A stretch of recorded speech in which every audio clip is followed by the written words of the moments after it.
بسم اللہ الرحمن الرحیم نحمده ونصلی علی رسوله الکریم۔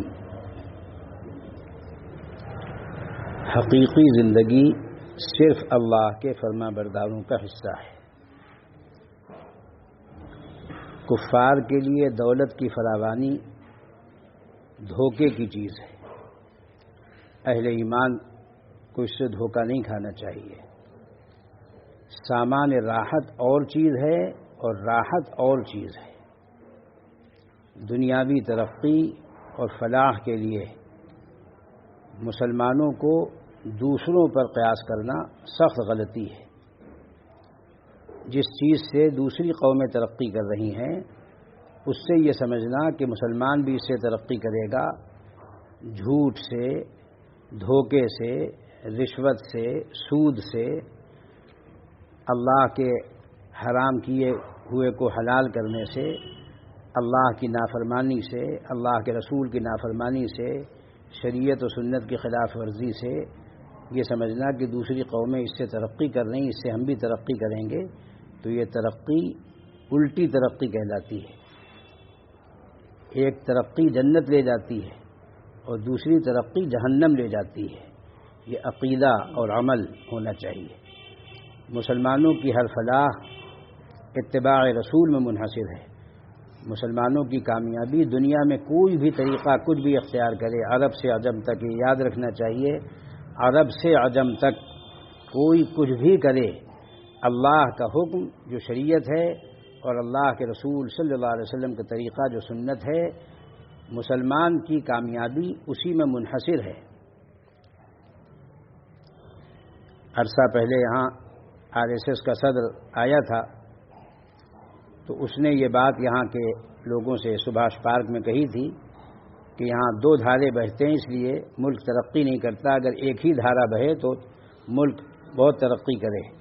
اور اس کی مثال میں اس نے کہا کہ جیسے انڈونیشیا اور ملیشیا میں صورتیں بھی ایک سی ہوتی ہیں، وہاں کے باشندوں کی، ان کے نام بھی ایک سے ہوتے ہیں، ان کے لباس بھی ایک سے ہوتے ہیں، ان کی تعلیم بھی ایک سی ہوتی ہے، ان کا کلچر بھی ایک سا ہوتا ہے اور ان کے سب کام بھی ایک سے ہوتے ہیں۔ اگر یہاں کے بھی مسلم اور غیر مسلم یہی کام کریں تو ملک بہت ترقی کر سکتا ہے۔ تو حضرت والد صاحب رحمۃ اللہ علیہ نے اس کو فوراً یہ جواب دیا تھا، اور یہاں کے دو اخبار امر اجالا اور دینک جاگرن میں چھپا تھا۔ دینک جاگرن نے تو صحیح شائع کیا تھا، امر اجالا نے اس میں گڑبڑ کی تھی۔ پھر جب اس کو تنبیہ کی گئی تو اس نے معافی مانگی، اور پھر اس کو والد صاحب نے اردو اور ہندی میں چھپوایا تھا۔ اسلام ایک مکمل ضابطۂ حیات اردو میں اس کا نام رکھا تھا، اور ہندی میں اسلام ایک سمپور جیون درشن، وہ دونوں عرصہ ہوا چھپے تھے رسالے۔ تو اس میں خاص طور پر یہ بات لکھی تھی کہ مسلمانوں کو اسی وقت تک مسلمان قرار دیا جا سکتا ہے جب تک کہ وہ اللہ کا حکم مانے اور اللہ کے رسول صلی اللہ علیہ وسلم کا حکم مانے۔ جس نے اللہ کے رسول کی اطاعت کی اس نے اللہ کی اطاعت کی۔ قرآن پاک میں صاف موجود ہے، من یطیع الرسول فقد اطاع اللہ۔ لہذا مسلمانوں کے لیے اللہ کا قانون شریعت ہے اور رسول اللہ صلی اللہ علیہ وسلم کا طریقہ سنت ہے۔ یہی طریقہ تمام انبیاء و صدیقین، شہداء و صالحین کا رہا، یہی طریقہ تمام صحابہ کرام، تابعین، تبع تابعین کا رہا، یہی ہمارے جملہ بزرگان دین اور علماء دین کا رہا۔ اسی میں دنیا سے آخرت تک کامیابی مسلمانوں کی منحصر ہے۔ اور اگر بالفرض و تقدیر عرب سے، افغانستان سے، پاکستان سے، ایران سے، ترکستان سے، کہیں سے بھی کوئی طریقہ اس کے خلاف آتا ہے جو اللہ کے حکم کے خلاف ہو، شریعت کے خلاف ہو، اللہ کے رسول صلی اللہ علیہ وسلم کی سنت کے خلاف ہو، وہ ہرگز ہم کو تسلیم اور قبول نہیں ہوگا، اور نہ ہم وہاں کی چیز قبول کریں گے نہ یہاں کی چیز قبول کریں گے۔ تبھی ہم اللہ کے صحیح معنی میں بندے رہیں گے اور اللہ کے رسول صلی اللہ علیہ وسلم کے سچے امتی رہیں گے۔ اللہ تبارک و تعالی ہم سب کو ان تینوں نسبتوں کی قدردانی نصیب فرمائے کہ ہم سب اللہ کی مخلوق اور اللہ کے فرما بردار بندے بن کر دنیا میں زندہ رہیں۔ حضرت آدم حضرت حوا کی اولاد بھی دو طرح کی ہیں، جیسے اللہ کے فرما بردار بندے بھی ہیں، نافرمان بندے بھی ہیں، ایسے ہی حضرت آدم کی فرما بردار اور لائق اولاد بھی ہے اور نافرمان اور نالائق اولاد بھی ہے۔ اسی طریقے سے حضور اقدس صلی اللہ تعالیٰ علیہ وسلم کی امت تو قیامت تک رہے گی، امت محمدیہ، لیکن اس میں دو طبقے رہیں گے، ایک امت اجابت، ایک امت دعوت۔ امت اجابت تو وہ کہلاتی جس نے اس کو قبول کر لیا، آپ صلی اللہ علیہ وسلم کے احکام کو جس نے قبول کر لیا وہ امت دعوت امت اجابت کہلاتی ہے، اور جس نے اس کو قبول نہیں کیا اس کے لیے مرنے سے پہلے تک دعوت موجود ہے کہ وہ اللہ کا حکم مانے، اللہ کے رسول کا طریقہ مانے۔ اس میں دادھیال کو دیکھنا، نانیال کو دیکھنا، سسرال کو دیکھنا، سمدھیانے کو دیکھنا، اگر آدمی یہ کرے گا تو اس کا بچپن، اس کی جوانی، اس کی ادھیڑی، اس کا بڑھاپا سب برباد ہو جائے گا۔ اس لیے اپنی حفاظت کریں، اپنی نسل کی حفاظت کریں، اور اس کا طریقہ کیا ہے کہ مسجدوں کی حفاظت کریں، کہ مسجدیں اللہ کی بندگی کے لیے رہیں، اور اس کے لیے دینی مکاتب قائم کریں جس میں مسلمانوں کے بچوں کے عقیدے اور عمل درست ہوں، اور اسی طریقے سے جو دعوت و تبلیغ کا کام ہے وہ شریعت و سنت کے مطابق کیا جائے، جبھی اس میں کامیابی ہوگی۔ اوپر سے لے کے نیچے تک جب ہم لوگ یہ طے کریں گے کہ ہم اللہ کے حکم کے تابع ہیں، اللہ کے رسول صلی اللہ علیہ وسلم کے طریقے کے تابع ہیں، تبھی مسجد سے بھی کامیابی ہوگی، تبھی مدرسے سے بھی کامیابی ہوگی، تبھی مرکز سے بھی کامیابی ہوگی، تبھی تمام جمعیتوں سے کامیابی ہوگی، تبھی تمام جماعتوں سے کامیابی ہوگی، اسی وقت تمام مجلسوں سے کامیابی ہوگی، تمام تنظیموں سے کامیابی ہوگی۔ اور اس کے بغیر لفظی جمع خرچ ہے، نشستند و گفتند و برخاستند اس کو کہا جاتا ہے، بیٹھے باتیں کی اور اٹھ کے چلے گئے، یہ اللہ کے ہاں مقبول نہیں ہے۔ اللہ کے ہاں مقبول کب ہوتا ہے کام؟ جب اللہ کی رضا کے لیے کیا جائے، اللہ کو راضی کرنے کے لیے کیا جائے، اور رسول اللہ صلی اللہ علیہ وسلم کے طریقے کے مطابق کیا جائے۔ کہنے کو تو ہر آدمی کہہ دے گا کہ ہم اللہ کو راضی کرنے کے لیے کر رہے ہیں، لیکن اگر وہ کفر و شرک کا کام کرنے لگے اللہ کو راضی کرنے کے لیے تو ظاہر بات ہے کہ اس سے اللہ تبارک و تعالیٰ کی ناراضگی اس کو حاصل ہوگی، رضا کیسے حاصل ہو جائے گی؟ جب وہ اللہ کے حکم کے خلاف کرے گا، اللہ کے رسول صلی اللہ علیہ وسلم کے طریقے کے خلاف کرے گا تو اس میں رضا نہیں ہے، اس میں ناراضگی ہے۔ اسی لیے دو شرطیں ہیں کسی بھی کام کی کامیابی کی اور مقبولیت کی۔ کب وہ کام مقبول ہوگا؟ جب نیت صحیح ہو، یعنی نیت وہاں کی جائے جہاں اللہ نے، اللہ کے رسول نے نیت کرنے کا طریقہ بتلایا ہے کہ بھائی یہاں نیت کرو اچھی۔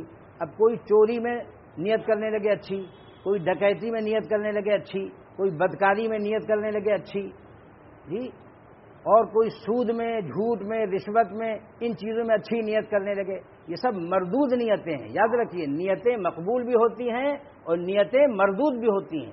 تو جو مقبول نیت ہے وہ اسی وقت ہے جس کی اجازت دی ہو اللہ نے، اللہ کے رسول صلی اللہ علیہ وسلم نے۔ یہ نہیں کہ ہم مسجدوں میں وہ کام کرنے لگے جو اللہ کو ناپسند ہو، مدرسوں میں وہ کام کرنے لگے جو اللہ کے رسول صلی اللہ علیہ وسلم کے طریقے کے خلاف ہو، مرکز میں ہم وہ کام کرنے لگے جس سے اللہ اور رسول ناراض ہو۔ تو یاد رکھیے، جن چیزوں کو اللہ نے، اللہ کے رسول نے حلال قرار دیا ہے ہم اس کو حلال سمجھیں مرتے دم تک۔ وَقَبِلْتُ جَمِيعَ أَحْكَامِهِ کا مطلب ہی یہی ہے کہ ہم نے ایمان ہم لائے، اس کا کیا مطلب ہے؟